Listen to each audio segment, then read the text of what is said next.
In the quaint, antiquated town of Redwood, there sat a large, dilapidated manor known to the locals as the Widow's House. The three-story Victorian mansion, wrapped in a blanket of gloom and melancholy, stood witness to an era long past. As children, we were told tales of the vengeful specter that resided within its crumbled walls, known only as Bloody Mary.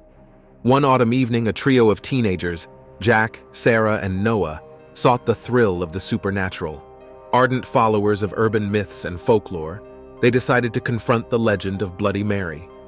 Sarah, being the bravest, was to conduct the ritual while Jack and Noah would be there to ensure nothing went wrong. Armed with a dimly lit candles, they tread carefully through the broken door of the widow's house, each footstep creaking eerily through the empty halls. They climbed the grand staircase to the uppermost floor, where they found an old room with an antique mirror, rumored to be the conduit of the ethereal realm. Sarah stood before the mirror, holding the candle in her trembling hand, her heart pounding in her chest like a war drum. Taking a deep breath, she began the ritual, chanting Bloody Mary 13 times. With each repetition, the room seemed to grow colder and the shadows darker.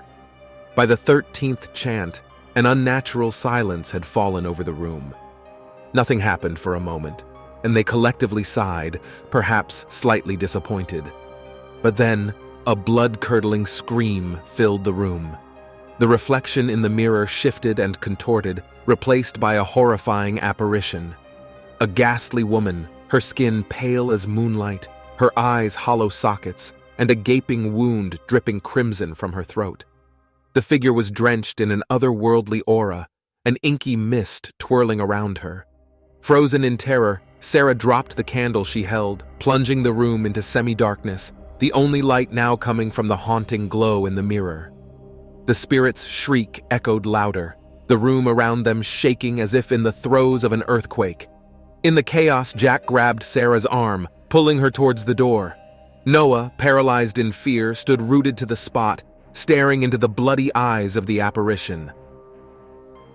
Jack had to pull him away, breaking his trance, and the three of them stumbled out of the room, racing down the stairs as the manor shook violently. They burst out into the open air, gasping for breath, their hearts hammering in their chests.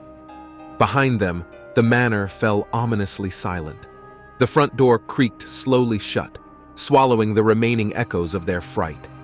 From that day forward, they never dared to venture near the widow's house. The chilling encounter seared into their minds.